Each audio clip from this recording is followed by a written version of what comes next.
Is anybody out there? And now, live from Manchester. Hello to you all from the north.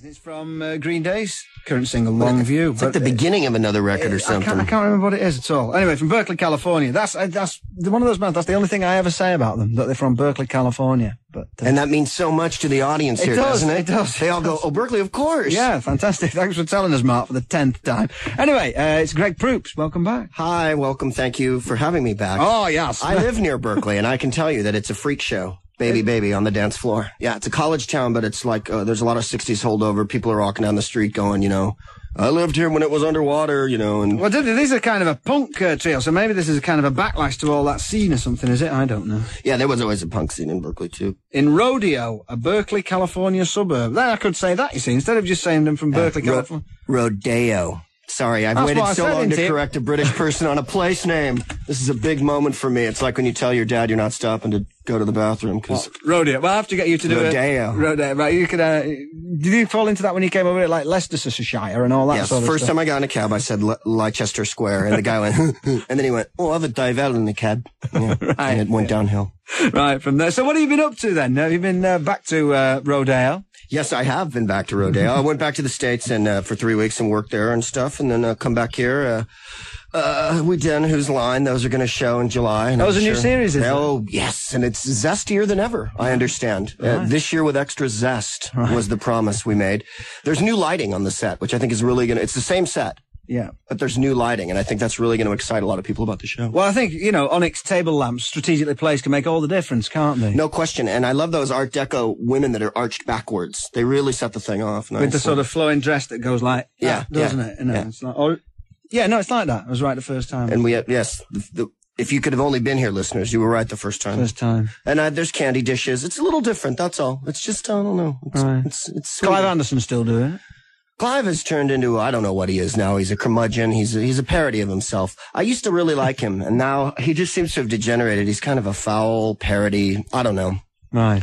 Okay. I'm hoping for the job, is what I'm getting at, and I don't think he's up to it anymore, quite frankly. He's not clever enough. Well, at least you're unashamed about it, aren't you? Quite blatant. I'm joking, of course. Don't write in. Absolutely. All right, Greg Proops, who's with us throughout tonight's programme, and we'll play another record, and then we'll meet the man who gave him a lift here today. Mark Kermode is all right, man. Not only doing a service of our film critic today, but you gave Greg a lift. I'm moonlighting as a driver, yeah. I am so sick of you right now, Kermode. It's kind of, isn't it? We just spent an exciting 3 hours together on the M1, M6 bonding. Yes, right. William Friedkin is a good director. Yes, The Exorcist is a good movie. Excuse me, can I just stress, from my point of view, yes, all that stuff you did as a warm-up in Las Vegas was really fun.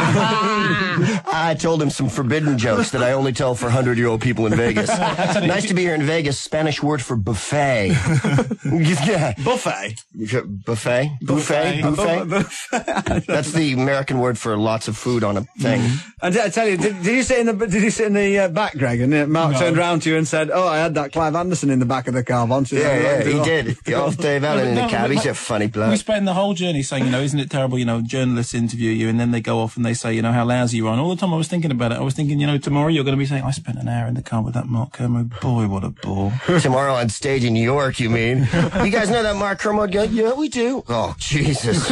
Where do I begin? Well, I think it's fabulous. There's such a degree of show business bonding that we can do some show business kind of aggravation. We ate at a gas station, which I think is vital if you want to be friends with someone. You stop and you eat junk food. And by the way, thank you for the Cokes and the, that's and the okay. smokes. They were good, weren't they? Yeah. Gas station. That's American for garage, isn't it? Yeah. Petrol, the services. Right, yes, okay, fine, right. Stopped at the services, Mum.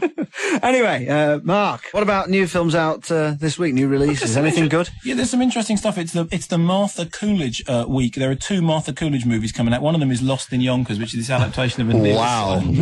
Wake me when it's Herb Ross week, won't you? Wake me when it's Hal Hartley week, you know. I did notice Martha Coolidge week coming up in my diary. No, I know.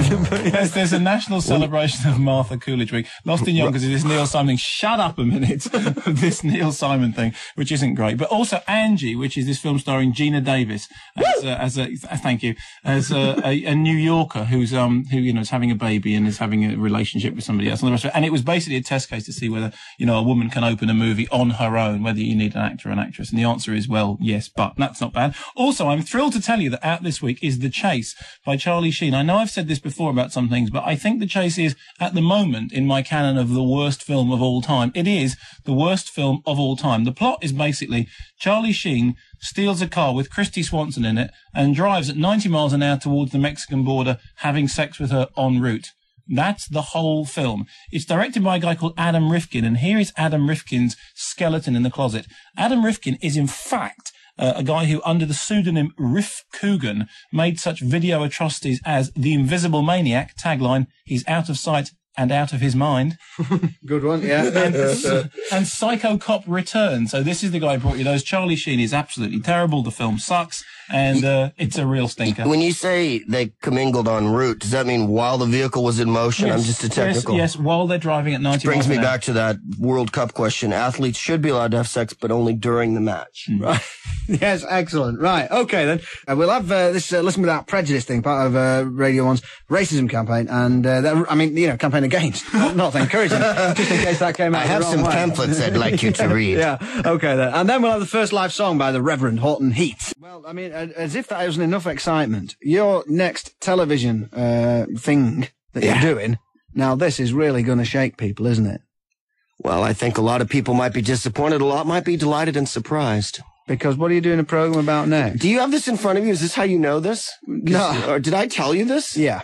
Oh. Man, did I make a mistake?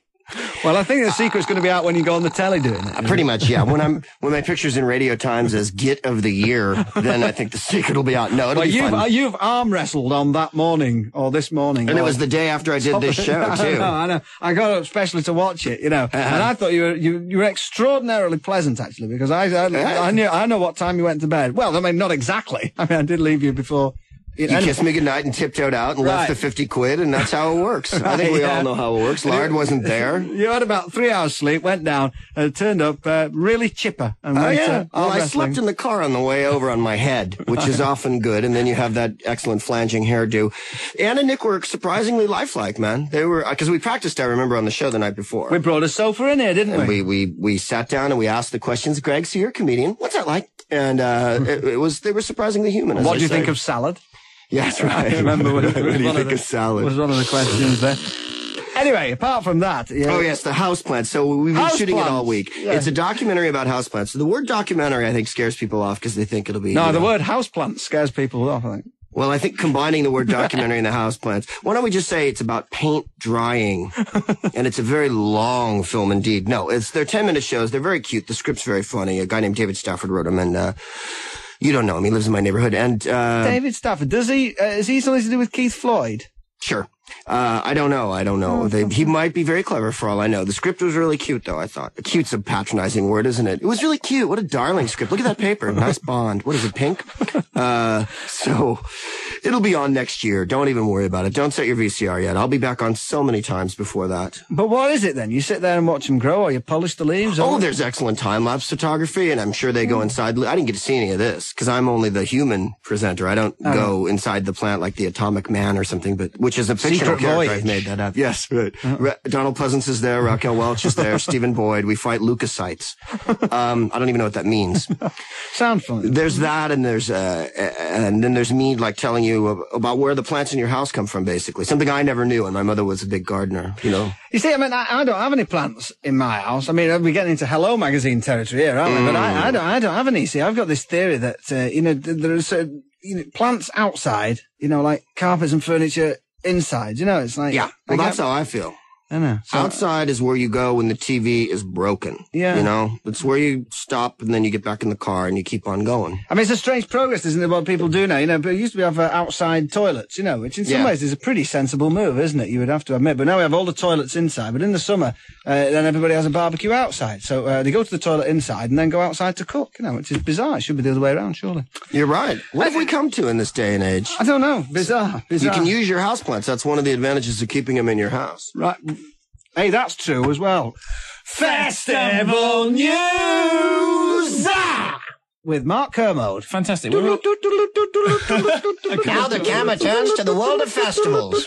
Okay, Mark Kermode. next week, as you know, it's Glastonbury, and we're all going down to Glastonbury for a fantastic time. But the thing I'm going down to do is the documentary, the behind-the-scenes thing, to give you the sights, the sounds, and the smells of Glastonbury as it's lived. So here's the deal.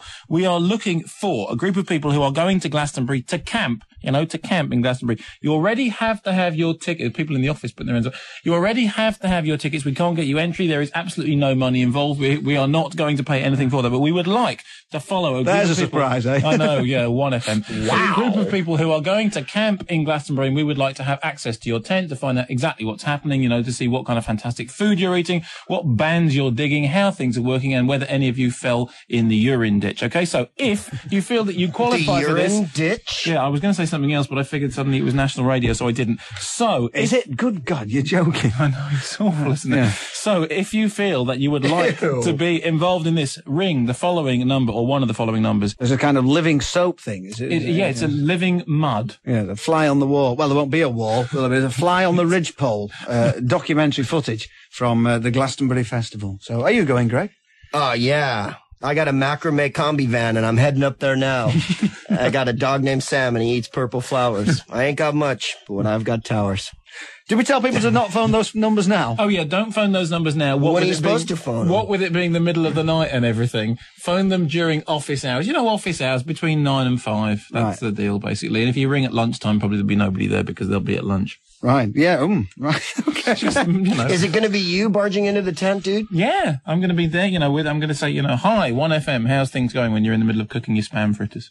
Right, so there's an incentive. Do we eat spam fritters at Glastonbury? Is that the official food of the Glastonbury Festival? I'm a sensitive vegetarian myself. Yeah. Oh, there you go. Your veggie fritters. Yes, okay. Right, okay then. So that's the exciting festival news, and we will update you on that bulletin, and Mark's programme going out at 7 o'clock on the Sunday night, all the behind-the-scenes stuff. This programme going out the night before, when there'll be nothing happening, of course, so it won't make any appreciable difference. Mark Radcliffe, missing you already.